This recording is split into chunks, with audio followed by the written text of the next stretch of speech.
Chapter 6, Marriage and the Family. The call to marriage and family life is traced back to the very beginning of creation.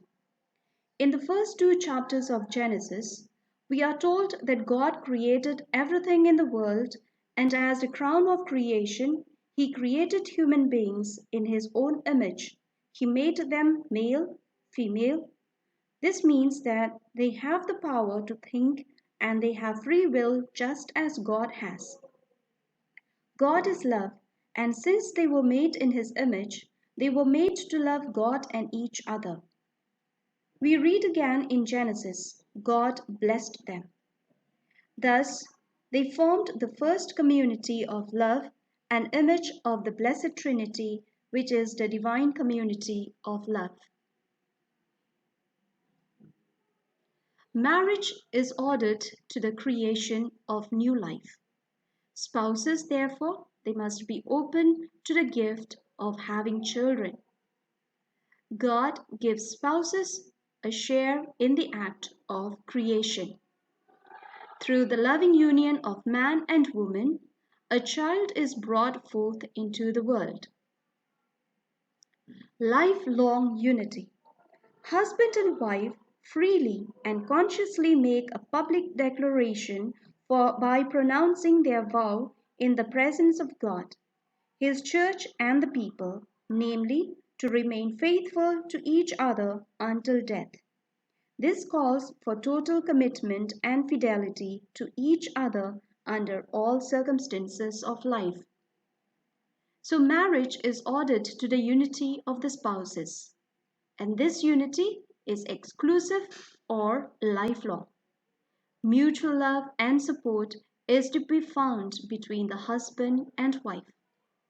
Sacrifice of independence is necessary by each individual spouse in the marriage for the good of the marriage. Marital unity.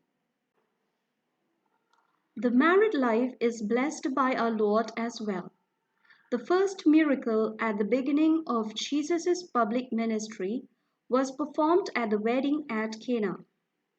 By His very presence at that wedding feast at Cana, Jesus blessed the vocation of marriage. He also raised marriage above the natural level to the dignity of a sacrament. Thus, the baptized man and woman who are united in marriage receive from Christ the graces that they need to live this life. The Lord gives them those graces to face and overcome all obstacles, difficulties, sorrows, and pains. He gives them hope and courage to bear one another's crosses and sustains their love. To be better spouses and parents, they not only support each other mutually, but also help each other to know, love, and serve God in order to live a holy life and reach heaven. This is called the mutual sanctification of the spouses.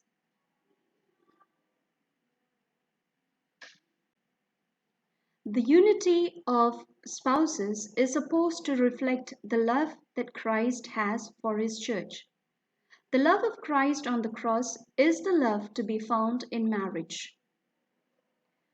A husband and wife should be open to the gift of life.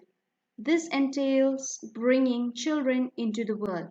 This is the first obligation of marriage. Parents are supposed to care for their children. The parents should make sure the basic needs of each child are fulfilled. Parents should educate the child and form the child so that the child can lead a fruitful life here on earth and attain salvation in heaven. Parents are responsible for the child's moral and religious education. The spiritual needs of each child in the family should not be neglected. Now, what are the moral and religious education? The moral and religious education of children should start from the moment of birth for the child. Parents, they are the primary educators of the child.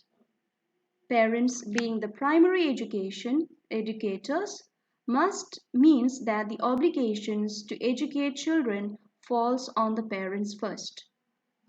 Even though most parents delegate the power of education to the school, parents should never abandon this role as primary educator.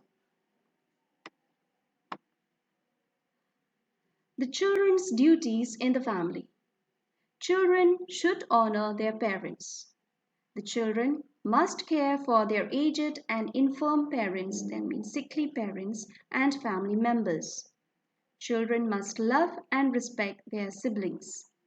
As children who are mature, they should work hard towards becoming educated.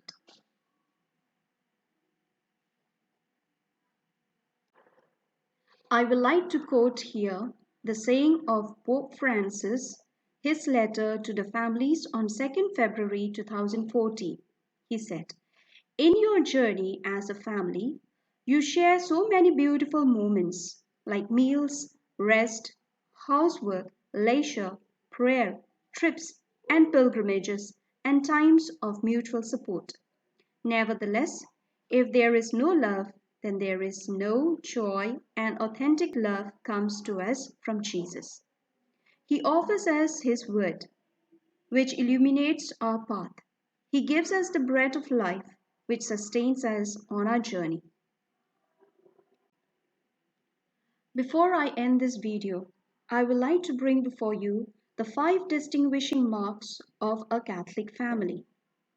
First, the Catholic family, they worship together. Second, the Catholic family, they pray together. Third, the Catholic family is called to intimacy. Fourth, the Catholic family puts family first. Fifth, the Catholic family is a witness and a sign. I pray that the good Lord may bless all your family members and may He keep you united in love, peace, and joy.